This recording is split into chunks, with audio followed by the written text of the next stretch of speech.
മുൻപത്ത് തങ്ങൾക്ക് വസ്തുക്കളൊന്നുമില്ലെന്നും മേൽനോട്ട ചുമതലയാണുള്ളതെന്നും വഖഫ് ബോർഡിന്റെ വിവരാവകാശ രേഖ.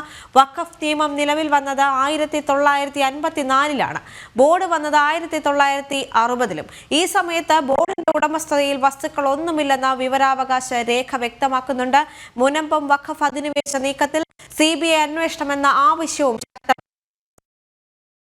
സുധീഷ്, വഖഫ് ബോർഡിന്റെ ചില അവകാശവാദങ്ങൾ പൊളിഞ്ഞു വീഴുന്ന വിവരാവകാശ രേഖയാണ് ഇപ്പോൾ ജനം TVക്ക് ലഭിച്ചിരിക്കുന്നത്. തങ്ങൾക്ക് വസ്തുക്കൾ ഒന്നുമില്ലെന്നും മേൽനോട്ട ചുമതലയാണ് ഉള്ളതെന്നും വഖഫ് ബോർഡിന്റെ വിവരാവകാശ രേഖയാണ് ഇപ്പോൾ പുറത്തു വന്നിരിക്കുന്നത്, അല്ലേ?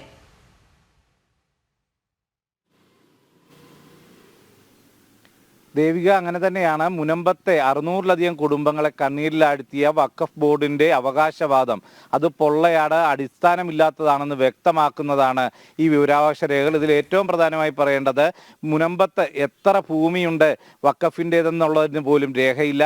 ആ ഭൂമിയുടെ ഏത് രീതിയിലാണ് ഇവർക്ക് അവകാശം ഉന്നയിക്കാൻ പറ്റുന്നതെന്ന് സാധൂകരിക്കുന്ന ഒരു രേഖകളും വഖഫ് ബോർഡിന്റെ കൈവശം ഇല്ല എന്നതാണ് ഏറ്റവും പ്രധാനം. അതിലൊക്കെ ഉപരിയായി ഫറൂഖ് കോളേജാണ് അവിടുത്തെ താമസക്കാർക്ക് വസ്തു വിറ്റിട്ടുള്ളത്.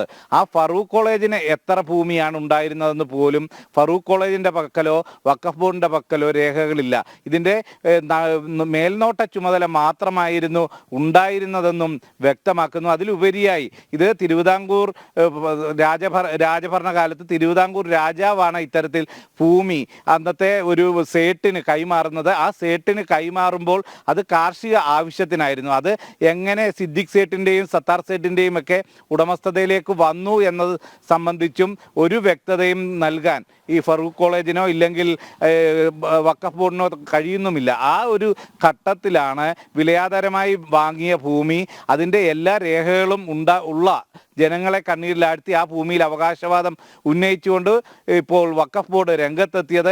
ഇത് ഏറ്റവും പ്രധാനമായി പറയേണ്ട മറ്റൊരു പ്രധാന കാര്യം, 2013 വരെയും വഖഫ് ഭൂമികൾ കൈമാറ്റം ചെയ്യാൻ നിയമം അനുശാസിക്കുന്നുണ്ടായിരുന്നു.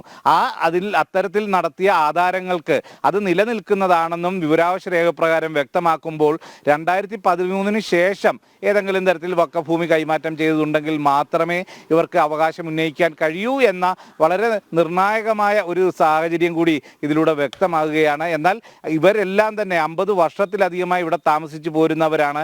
ഇല്ലെങ്കിൽ അത്തരം ഭൂമി മുൻപ് തന്നെ ഈ ഫറൂഖ് കോളേജ് എഴുതി നൽകിയതിന് ശേഷം ആ വാങ്ങിയവർ കൈമാറ്റം ചെയ്യുക മാത്രമാണ് ചെയ്തിട്ടുള്ളത്.